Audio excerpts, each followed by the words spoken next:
अस्सलाम वालेकुम। तनवीज़ आइडियाज़ पे वेलकम। आज से हम बाकायदा एक्सेल की स्टडी स्टार्ट करते हैं। इंट्रोडक्शन टू एक्सेल से स्टार्ट करते हैं। एक्सेल एक्चुअली है क्या? ये प्रोग्राम है जो माइक्रोसॉफ्ट ने डेवलप किया था। ये भी जस्ट लाइक अदर प्रोग्राम्स, ये प्रोग्राम है लाइक वर्ड एटसेट्रा। ये बेसिकली ये डेटा को ऑर्गेनाइज करता है कॉलम्स में और रोज़ में।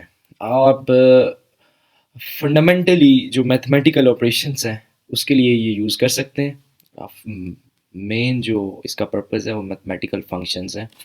इसके मुख्तलिफ यूजेस हैं। एनालिसिस इसका यूज़ है, data entry, data management, counting, budgeting, data analysis, visuals and graphs. Data को आप ग्राफ के ज़रिए विजुलाइज कर सकते हैं। प्रोग्रामिंग है, इस पे वीबीए कोडिंग यूज़ होती है। फिर लास्ट फाइनेंशियल मॉडलिंग है।